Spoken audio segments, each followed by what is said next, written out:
everyone, welcome to this session. This is Shweta Roy, your English Master Teacher at Vedantu. Hope everyone is doing amazing and I welcome you all, my dear students, to the very first session of our very new series, guys, Prodigy.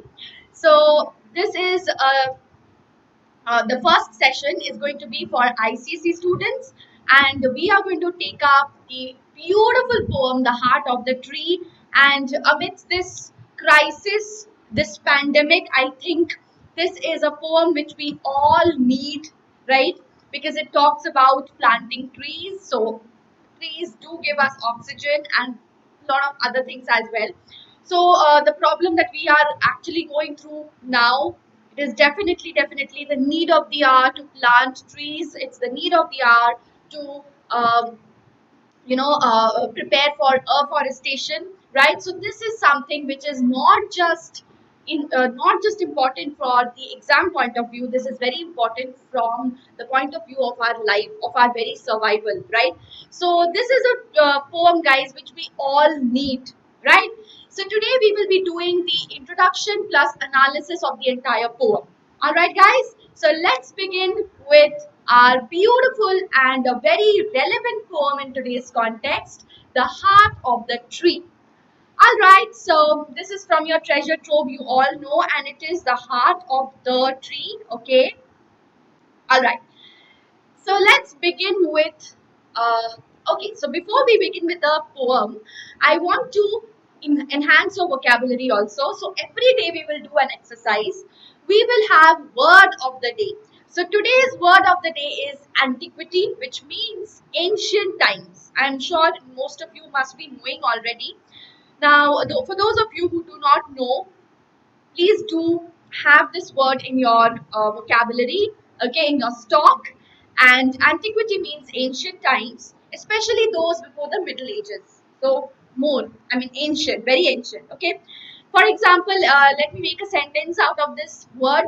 The statue was brought to Rome in antiquity.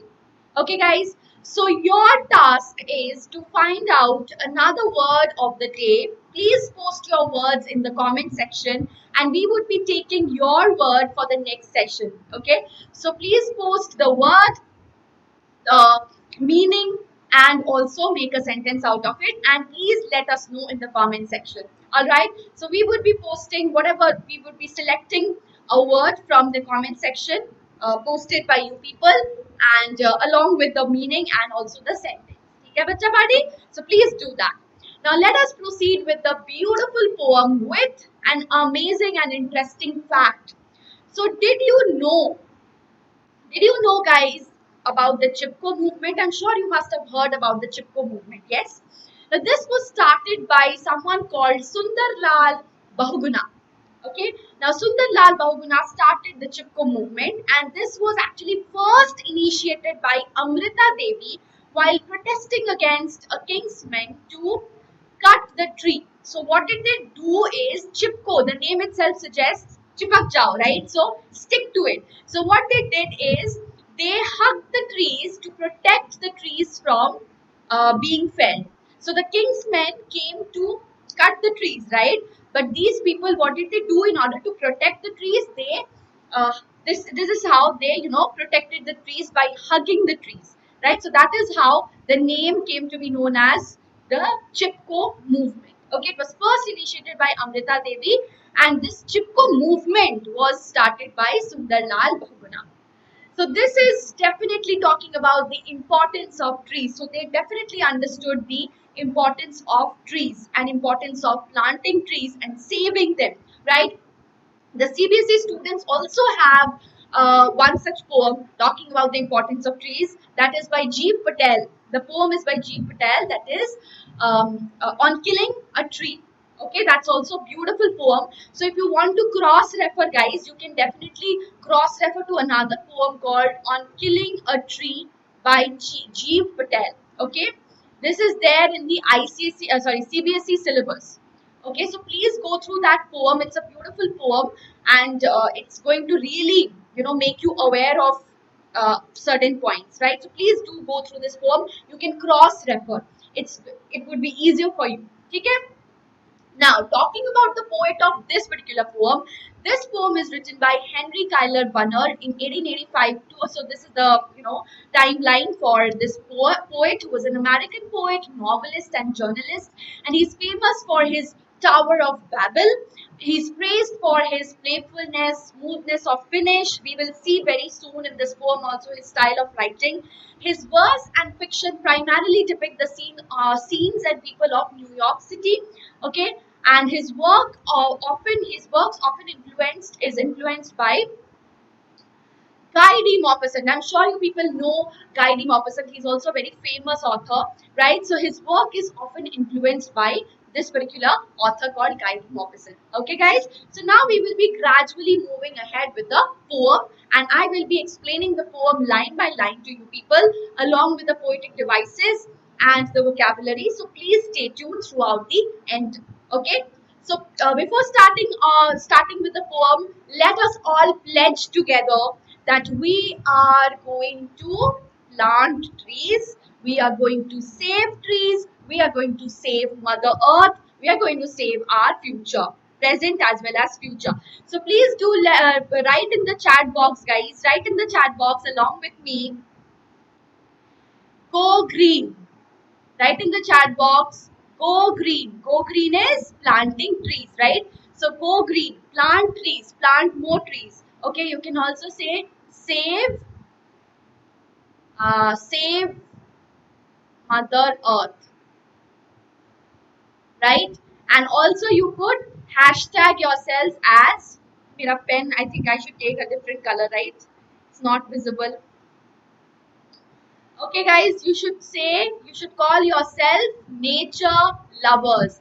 So quickly write in the chat box, guys. We all are nature lovers and we pledge to go green. We pledge to save our Mother Earth. We pledge for afforestation, right? Afforestation. So please do write these points in the chat box with hashtags, and that is going to give us the energy to read through the poem and to also understand and apply whatever is given in the poem in our lives. Alright, guys, so the heart of the tree, the preface to the poem, the introduction is also very important. It's a fine piece of poetry with a simple theme and a simple structure. It was published in 1912, and definitely from the title itself, the heart of the tree. So it's talking about tree has been personified, and it's talking about the magnanimity of trees, the wonderful heart that the tree has, and also the wonderful heart that people, the big heart, the large heart that people who plant trees also have, right? So planting trees has been great. It's always a great work for mankind. So please put in the hashtag, guys, in the chat box. We will plant trees. Okay, so hashtag plant more trees. Okay, so please do place in the chat box. Please do put down your comments in the chat box. All right. So now let us move ahead with the line by line explanation. All right. So let's go green. Let's plant more trees. Let's save Mother Earth. Okay. So nature lovers out there, give me a quick high five and please put hashtag nature lovers, hashtag plant more trees. Okay? Chalo. Now let's move ahead with the very first stanza. Now what is the poet saying in the very first stanza? Very, very important. What does he plant who plants a tree? He plants a friend of sun and sky. Okay? So tree has been personified as a friend of sun and sky. So what is the figure of speech that we find here? It is personification. Tree has been personified. Tree has been given, tree has been shown as the friend of sun and the sky. Now let us see, there is another important figure of speech. We can see that the poet is asking a question. What does he plant who plants a tree? And therefore, thereafter he is repeating the answer himself. See, what does he plant who plants a tree? He is asking a question. He is repeating the answer on his own. Now, this type of thing is called what? This technique of posing a question and immediately following it with an answer is called hypophora. Okay, so this is something new, right? Yes. So give me a quick high five for this, that you have learned something new. What is it? The technique of posing a question and immediately following it with an answer is called hypophora. All right. So you can definitely place this in your answers too. That will be definitely amplifying your answer, enhancing your answers. Okay. Now, poem opens with a refrain which asks, again, what is refrain? Something which is repeated constantly to emphasize on the theme of the poet. So what is repeated? What does he plant? Who plants a tree? This has been repeated in every stanza, right? So it's a refrain, okay? So it is setting the tone for the entire poem. We instantly realize it's emphasizing on the theme. What is the theme of the poem? That its usefulness of planting a tree. So planting trees are useful. Please put it in the chat box with hashtag planting trees are useful. Let's plant more trees. Okay. Now, however, the poet himself answers by stating that a plant man plants a friend of sun and sky by planting trees. Now, how is that possible? How is the tree going to be the friend of sun, the friend of sky? See, the trees reduce down the temperature, right? It brings cool breeze. Okay, so it is the friend of the sun. It reduces down the temperature. Okay, and then friend of the sky because it removes all kind of impurities, all kind of pollution in the air. So therefore it is also a friend of friend of the sky, right? Now again, see, one who plants, okay, we will see further. Now see, secondly, the trees need sunlight and air to survive. And finally, the trees seem to absorb the heat and save the earth from the scorching sun. So this is how it reduces the temperature, giving an implication that the sun becomes friendly in the presence of the trees. Okay, guys? Okay. Now, he plants the flag of breeze is free, the shaft of beauty towering high. Okay, all right, guys. So here also we will see. Okay, let me first explain, then I will show you. Right. The speaker now adds that a man plants a flag that flies freely in the mild breeze. Now here is a metaphor, guys. Flag of trees, the shaft of beauty. So he plants a flag of breeze. So the tree has been compared with the flag. Okay. So here we will find the figure of speech metaphor. All right. Also, we have alliteration, not a very good example, but yes, somehow. So, what is the poet actually trying to say? See, uh, just as a tree flutters in the breeze, have you seen flags fluttering in the breeze? So, therefore, the comparison between the trees fluttering in the breeze and the flag fluttering in the air. Okay, so there is implicit comparison, so therefore, it is a metaphor. Okay. So the speaker adds that the man plants a flag. So a man by planting a tree is actually planting a flag that flies freely in the mild breeze. So it not only gives us the visual appeal, not only gives us the beauty, okay, it also reassures of the vitality of its nurture. It's nurturing the world, right? So that is something which is important. The poet compares the leafy branches of the tree to a flag and the stem to a beautiful shaft. What is a shaft? It is a pole. So I told you that the tree is compared with the flag. The leafy branches are compared to the leafy branches swaying in the breeze is compared to the flag also swaying in the breeze. And the stem of the branch is compared to the pole of the flag that stands tall, reassuring us about its nurture. Okay? He plants a home to heaven and I for song and mother croon of bird. Then it's continuing. So, sorry. Now the man who plants a tree is also planting home to heaven and I. That is, anai means nearby. Okay. Now it is actually bringing heaven near us. Okay. How? I'll show you. By planting a trees, man plants a home for the sweet singing birds. Okay. Near the heaven. So when the tree grows, it almost touches the sky, right? And it becomes so heavenly. How does it become so heavenly? Therefore, when it touches the sky, it brings heaven near us. Why? Because see, It gives, it is habitable. That tree is habitable for birds and helps in maintaining the balance of the ecosystem. So ecological balance is maintained, right? And what happens next? In hushed and happy twilight heard. So this is basically continuing.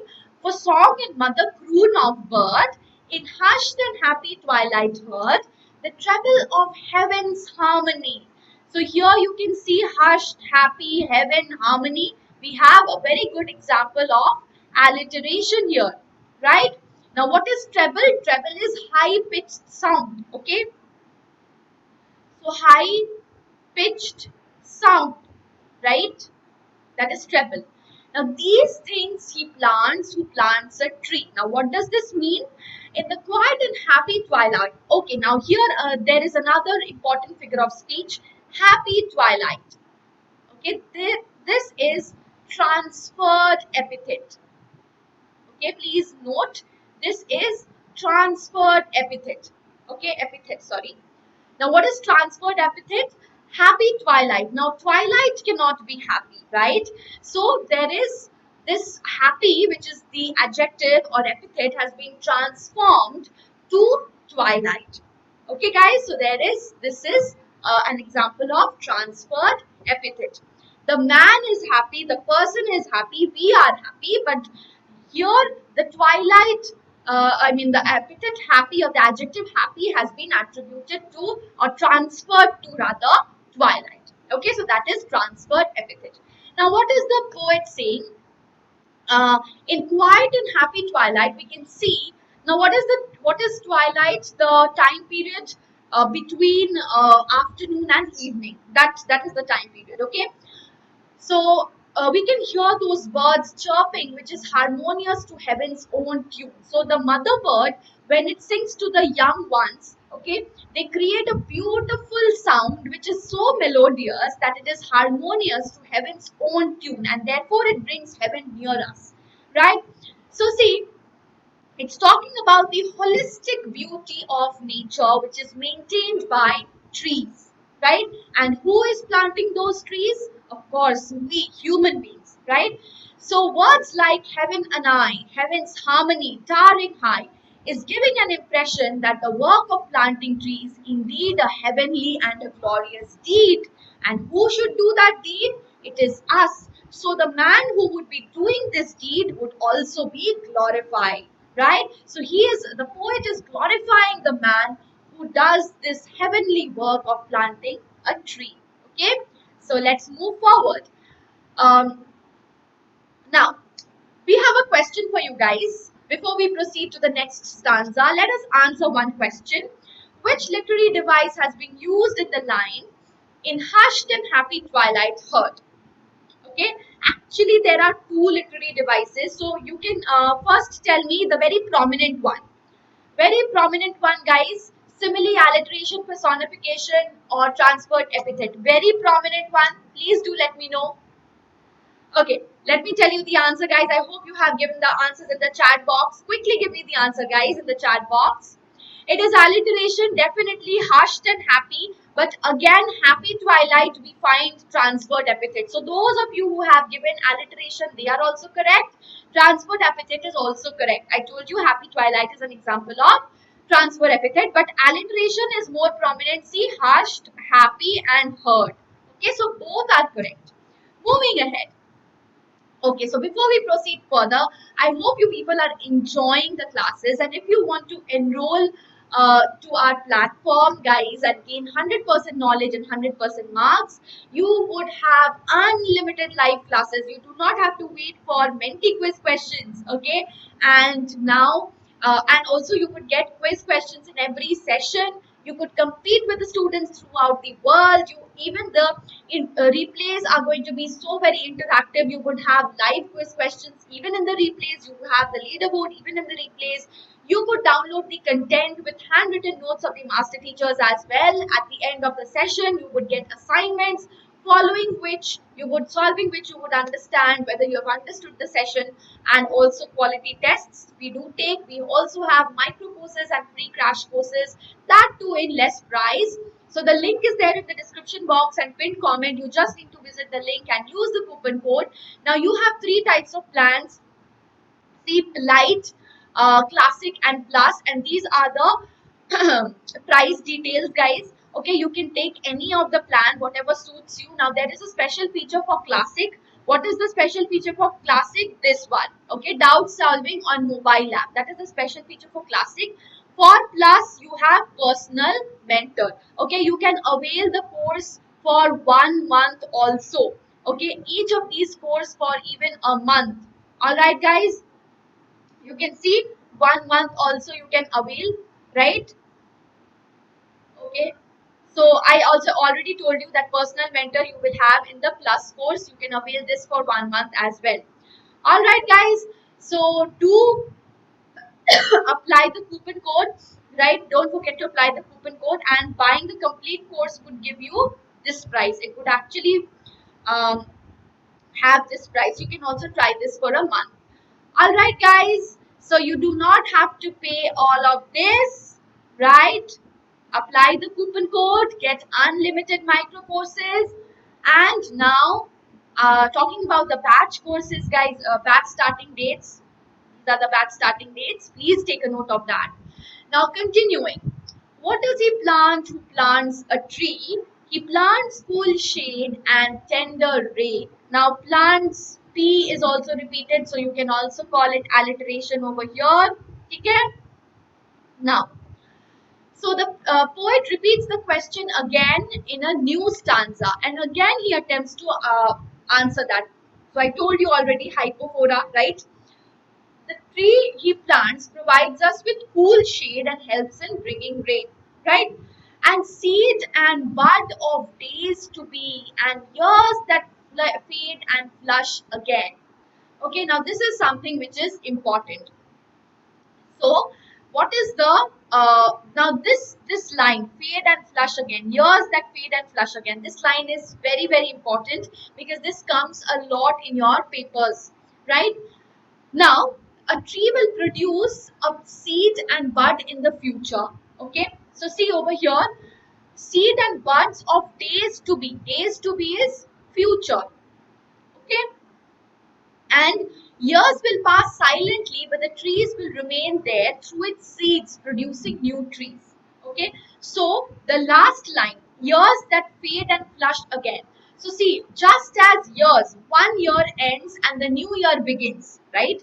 It fades away, the year, 1 year fades away, and again a new year starts with a new beginning. Similarly, maybe, okay, maybe the tree will remain there. Okay, so that means maybe the tree will be the tree can die, right? It can die, but it will always remain there. How? With the help of its seeds. Okay, it would produce new seeds, and again it would give rise to a new plant.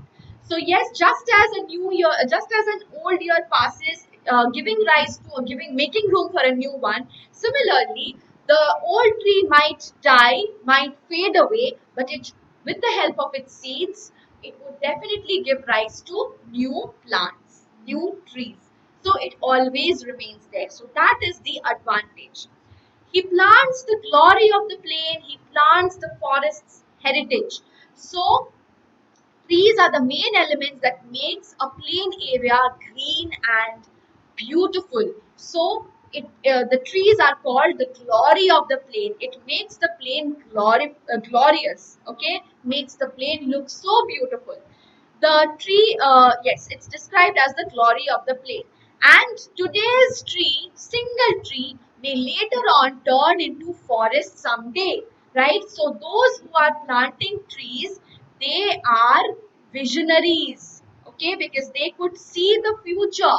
Okay, one single tree can turn into a forest heritage, right? So that is the future that we are seeing. So one who can see the future is a visionary. So the one who is planting a tree is also a visionary. All right. The harvest of a coming age, the joy that unborn eyes shall see. These things he plants who plants a tree. Right. So what are the things that someone that a man who is planting a tree is planting? The harvest of a coming age. That means planting a tree would give fruits in the coming age, okay, coming days, right? Our next generation would be delighted to see so much vegetation, and he would be reaping its benefits. Harvest of the coming age, that means our next generation. So, planting a trees would not only benefit the present but also the future generation, and after that, generations to come would benefit, would reap its benefits. So, the credit goes to whom? The visionary who had planted the tree, right? So, definitely, it's talking about the importance of planting a tree for making this earth a better place for future generation. Now, again, a question, guys. List two phrases which refer to the future. Seed and bud, a coming age, days to be, and a coming age, fade and flush, and a coming age, or none of the above. Come on, guys. Come on. Please do mention this in the chat box. Come on, come on, come on. Everyone should write this in the chat box. Come on. Okay, so let me check it out, guys. It's days to be and coming age. Days to be and coming age refers to future, and we have a figure of speech here. It's called circumlocution. Okay, circumlocution, right? Now, what is circumlocution?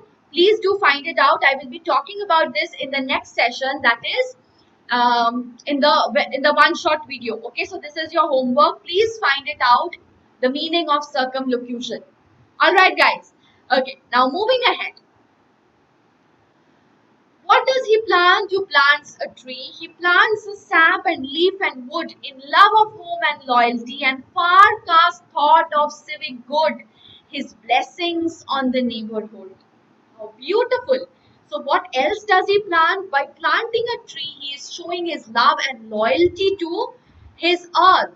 Okay, so the man who is planting a tree, he is loyal to his home, his sense of civic duty, and his blessings on the neighborhood. So, he is not just planting it for himself. He is planting the tree for the benefit of the entire planet. Okay, not just his neighborhood, but for the entire earth. So he is showing his love and loyalty to for the entire earth. All these are reflected in sap and leaf and wood in every cell of the tree. So see, these the sap, the leaf, the wood, these are some useful products of the tree. So here the poet is mentioning about the utility of the trees. Its sap, its leaf, its wood, all of these are so very useful for the mankind, right?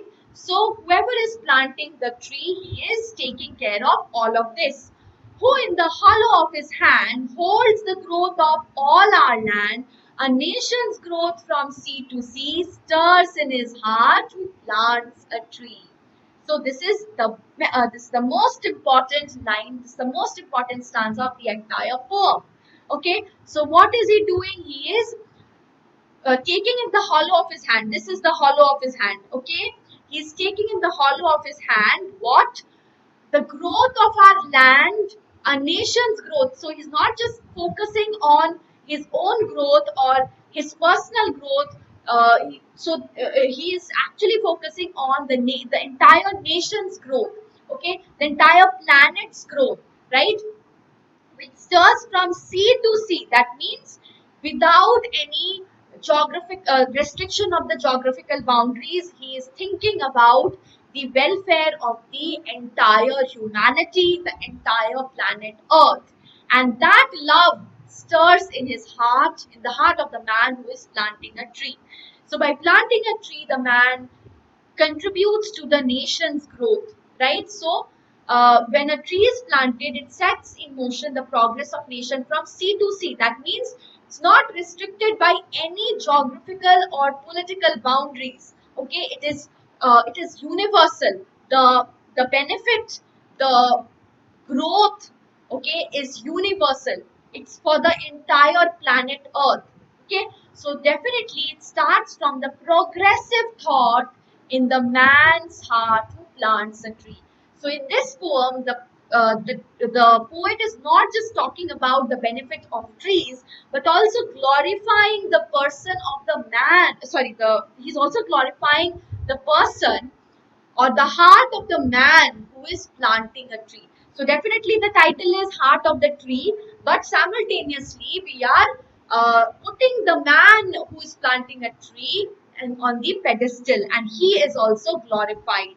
All right, guys. So he also has a big heart, a magnanimous heart. Please note the capitalization of his. Okay, which indicates that the man who plants a tree is all powerful and the destiny maker, because he's holding the entire nation's growth in the hollow of his hand, right? So therefore he's holding the destiny of the entire nation. So that is the power of the man who is holding a sapling or a seed about to plant. So this is the emphasis, and therefore the poet is constantly inspiring us to plant trees, inspiring us for afforestation. Okay, so the last line is very important because it talks about the man's heart. I told you it's not just the tree, guys, which is glorified. It's not just the heart of the tree, it is also the man's heart, his feelings, his dreams, his wishes behind planting the trees, and therefore that man is great. Okay, so guys, you all are great, and the future rests in you. It is on your shoulders, and it is on our shoulders, I mean. So we should all pledge together that we will be planting a tree. So please do go ahead and plant at least one tree today after reading this poem, one seed at your home, and please take care of that plant. You will see how you will feel, how wonderful you will feel. That feeling of taking care of a plant is so wonderful, and when it grows, you have such a great feeling. Try it out at your home, and I'm sure you would really enjoy that. You will have the feeling of doing something for the entire nation. That's a great feeling. Okay, guys. So, uh, so thus the poet definitely ends by composing an uncommon piece of poetry out of a very common poem and very common and cliche topic. This topic is a very common one, right? The usefulness of planting a tree. But look at how he has composed this beautiful poem, how he has made this very common topic so very exclusive, so very unique, right? So this is something which is for all of us. We would be ending the session with a question for you people. What is meant by nation's growth from sea to sea? Peace and prosperity in the nation, colonization, political gain, or none of the above? Very, very simple, guys. I'm sure you people have mentioned the answer in the chat box. If not, then please do mention in the chat box the answer to this question. Yes, guys. Come on. Okay, so definitely the answer would be prosperity and peace in the nation, right? So, nation's growth from sea to sea, I told you there is no limitation of any geographical or political boundary. It's referring to the growth of the entire world, entire planet, peace and prosperity in the nation too. Okay, guys, and this is for you people, the vocabulary part for your benefit. Please do take a note of the vocabulary and do not uh, ignore this. From sea to sea is all the world, the entire world. Okay, so this would definitely benefit you when you would be attempting any question. Okay, so you could be asked the meaning of any word, or you may be framed a question asking the meaning where you have to actually write about the meaning. So in case you are not very clear about the meaning, you would not be able to attempt your answers. Okay, guys, and with that, the homework question is: do you agree with the poet that a nation's growth depends upon the wealth of the tree? Why or why not? Please do answer this question in the chat box. In the comment section. Post your answers in the comment section. I would love to read all your wonderful answers. Okay, and in the next session, guys, in the one short video, we would be talking about the question and answers and also about the important themes. Okay, so please do not miss out the next session and do share this video amongst your friends. Thank you so much for watching. If you haven't Subscribe to the channel, guys. Please do subscribe to the channel. Hit the like button and also share the video amongst your friends. We will see you in the next class, guys. Take care. Bye bye.